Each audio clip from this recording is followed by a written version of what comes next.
Hay varios temas de los que hablar. El apoyo de los gobernadores, el rol del peronismo, la oposición. Nosotros vamos a empezar con un técnico para saber sobre la nueva ley que no solo contempla una nueva manera de calcular los aumentos jubilatorios, que, vale decirlo, trato, no sé si a veces lo logro, pero trato de no ser populista y digo, yo lo hubiese votado en contra de la ley. No hubiese aprobado, no hubiese votado a favor, en el caso de que me hubiese tocado hacerlo. Pero como no soy diputado, digo como periodista que estoy en contra de esta reforma jubilatoria que impulsó Macri. Pero también digo que no es un recorte o un ajuste al estilo del ajuste del 13% que hizo de la Rúa cuando fue presidente con su ministro López Murphy. No fue ese ajuste o ese ajuste salvaje o ese recorte del 13%. Acá, de lo que se estaba hablando, era de un ajuste o un recorte del aumento. Un recorte del aumento que van a tener los jubilados el año que viene, siempre por encima de la inflación. Van a estar cobrando 4 o 5 puntos por encima de la inflación, pero varios puntos por debajo de lo que establecía la fórmula aún vigente y que ahora ha sido reformada. Por eso hemos invitado a Luis Moncada, que fue presidente de la Caja de Jubilaciones y Pensiones de Córdoba. Gracias por venir, Luis, muy amable. Gracias. ¿Cómo le ves? Primero, ¿qué posición tenés respecto a la ley? ¿A favor, en contra, si es que podés decirlo? Lo que pasa es que resulta difícil explicar esto tomado como compartimentos estancos, o sea, digamos, una mal llamada reforma previsional, porque en definitiva es una modificación del cálculo a la ley que produce la movilidad jubilatoria, porque la ley de jubilación es la 24241, que no tiene absolutamente nada que ver con esto. Primera cuestión, si se trata como un compartimento estanco, si uno lo ve, digamos, desde el punto de vista del jubilado, evidentemente que tiene todos los reparos del mundo y es una cosa que, digamos, suena como un recorte, y bien lo explicaste recién, un recorte en lo que podría ser el aumento, pero no es una rebaja de lo que de su le sueldo, de su haber. Ahora, esto hay que analizarlo dentro de un pacto federal con todos los gobernadores de las provincias, donde cada uno de ellos, en función del problema que había en la Corte Suprema con Buenos Aires, con el famoso fondo de conurbano, que aparentemente ya lo tenía ganado en la Corte y iba a significar, digamos, una disminución del ingreso vía coparticipación a todas las provincias, hicieron un acuerdo macro donde se cae el fondo del conurbano, pero el 20% que ellos estaban recibiendo del impuesto a las ganancias que iba a ANSES, digamos, lo ceden también, y en esa composición las provincias van a percibir más plata, y la contrapartida que ponen las provincias en esto es la eliminación de los famosos impuestos distorsivos, que sería el impuesto a los sellos y el impuesto a los ingresos brutos. Está bueno el marco que le estás poniendo, porque decís,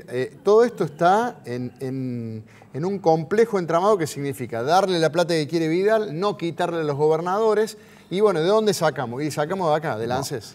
A partir de ahí también está la otra pata que estuvo en el acuerdo por lo menos en la presentación que se hizo en Buenos Aires, donde están los empresarios, donde los empresarios demandan, ¿no es cierto?, el famoso costo laboral. Entonces, para eso hay una reforma laboral que está dentro de este paquete, que habría una exhibición, digamos, del impuesto de la carga patronal hasta haberes de 12.000 pesos, y eso obviamente tratando de inducir a que haya más empleo, digamos, y vaya generando una mayor cantidad de empleo. Y a su vez, todo esto, si se genera más empleo, si empieza a reactivarse la economía, obviamente esto va a influir, que es el principal problema de este país, que es el déficit fiscal. O sea, están buscando bajar el déficit fiscal.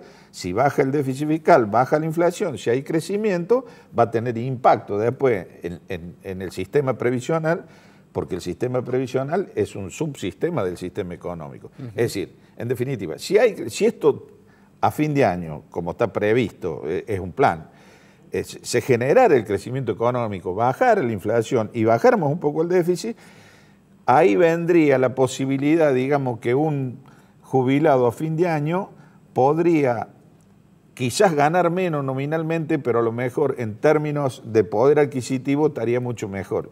No es fácil explicarlo a todo este paquete, pero digamos que esto tiene un contexto. Se presentó muy mal, esto quedó como que era la reforma previsional, que no es reforma previsional, y a partir de ahí, bueno, estuvo pésimamente explicado. Y bueno, esto es lo que pretende hacer el gobierno. El gobierno lo que está buscando en definitiva es que haya crecimiento económico, que baje la inflación y que baje el déficit fiscal. Si eso se logra, todo lo otro después va a quedar como anécdota. ¿Y qué es lo que estamos buscando todos, por otra parte? O sea, sí, yo cuando digo estoy en contra, o hubiese votado en contra, o doy mi opinión en contra, la doy porque claramente hay una quita, si no el gobierno de dónde saca los 80.000 o 100.000 millones de pesos que va a sacar. Ese tema de la quita es... Al comienzo. Lo que ha hecho el gobierno en el tema puntual de del incremento que antes era semestral y ahora va a ser trimestral, ¿no es cierto? Lo que ha hecho el gobierno ha hecho la gran de la sota, digamos. De la sota en el 2012, aquí cuando vio que el sistema se le caía, el sistema sacó la 10.078, que era la famosa ley que difirió 6 meses el pago digamos, producido el aumento al activo, claro. le pagaba los 6 meses. ¿Qué pasaba? Le pagaba el aumento a los 6 meses. Entonces, vía inflación, o sea, vía una cuestión exógena al sistema, tenía un recurso que le generaba, digamos, la pérdida de poder adquisitivo del jubilado. Acá hicieron más o menos lo mismo, tomaron el semestre, el semestre...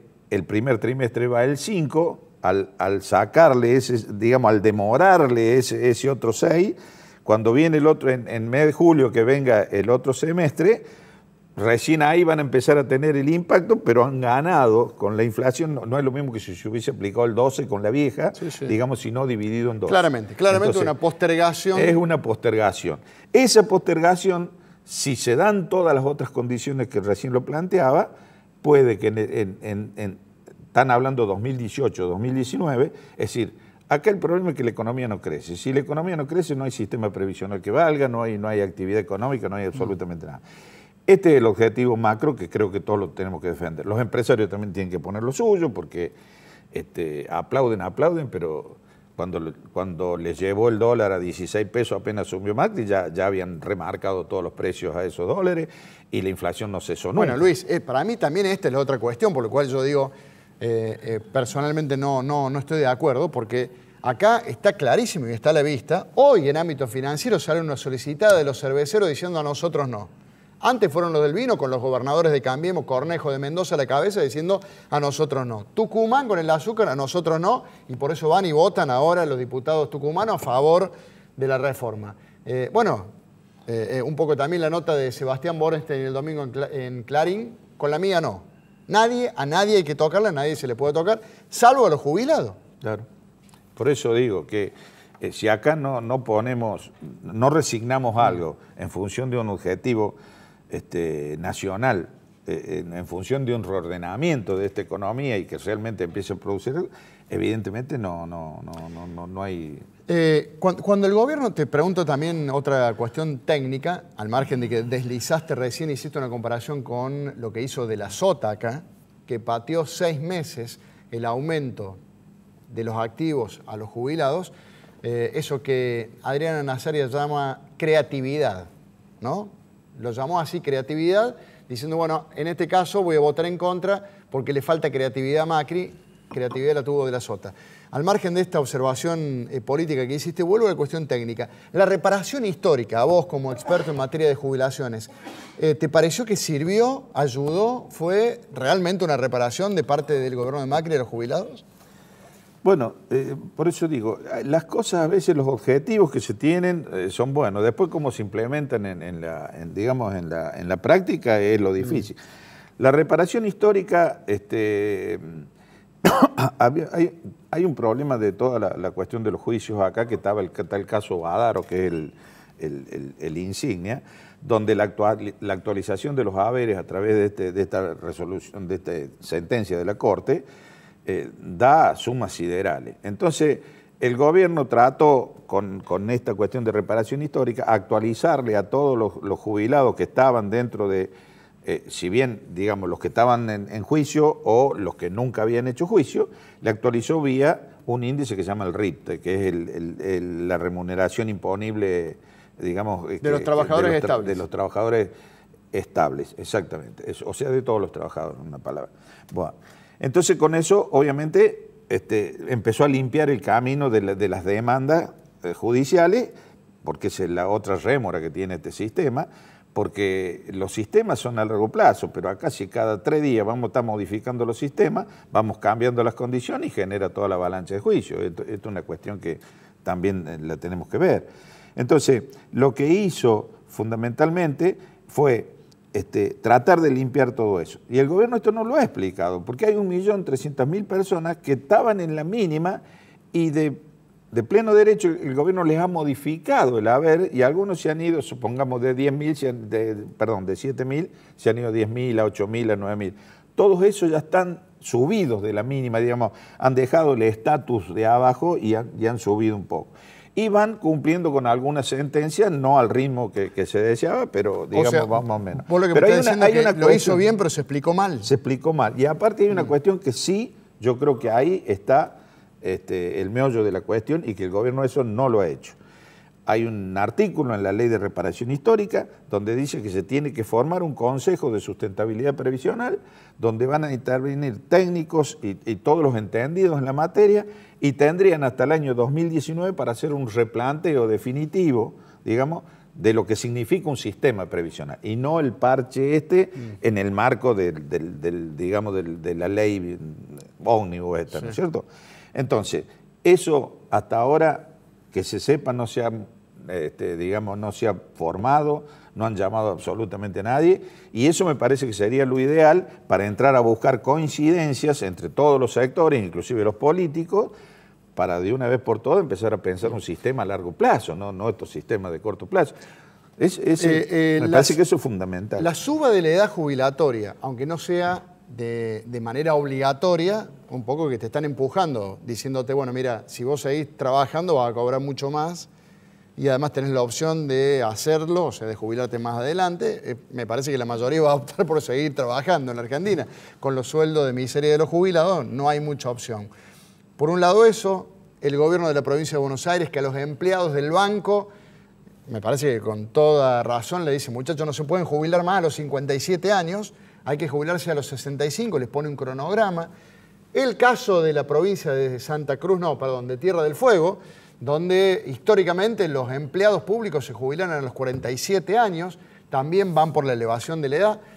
¿También esto lo ves como algo que viene para quedarse o que empieza para quedarse? ¿Lo ves como un parche, como una necesidad del sistema para hacerlo sustentable? Son parches. O sea, son parches. La prolongación, que es optativa, en definitiva es diferir un gasto a 10 años, pero viene, el problema viene. La grande la sota, digamos, la patea. Lo que no se entiende de este tema del sistema jubilatorio es que la jubilación fatalmente llega. O sea, digamos, o se llega a la edad, o la persona fallece, o se enferma y va a la jubilación por invalidez. No hay manera de errarle a la jubilación. ¿Y qué se hace, Luis? El sistema tiene que... ¿Se ponen más aportantes? Tiene que tener. Y bueno, más aportante va en la medida que haya crecimiento económico. Si no, no va a haber aportantes. O de blanquear a todos los trabajadores. Por supuesto, pero el crecimiento económico ayudaría al blanqueo ese. Claro. O sea, esta es la cuestión. Es una cuestión que no hay que analizar, porque los gobernantes lo analizan en términos de ganar elecciones, o sea, en términos de los 4 años que van a estar en el mandato, y esto es largo plazo. Pero Macri también lo analizan. Totalmente. ¿Sí? Bueno, lo que estoy diciendo que estas medidas que se han ido dando están dentro del marco pero está pendiente la formación de esa comisión del Consejo de Previsión para que, digamos, de una vez por todas y con todos los números en la mesa empecemos a estudiar un sistema. Y no digo que dé las jubilaciones que están, pero por lo menos la jubilación tiene que medirse en términos dignos. Ya la albur del 82%, el 70%, todo eso es número.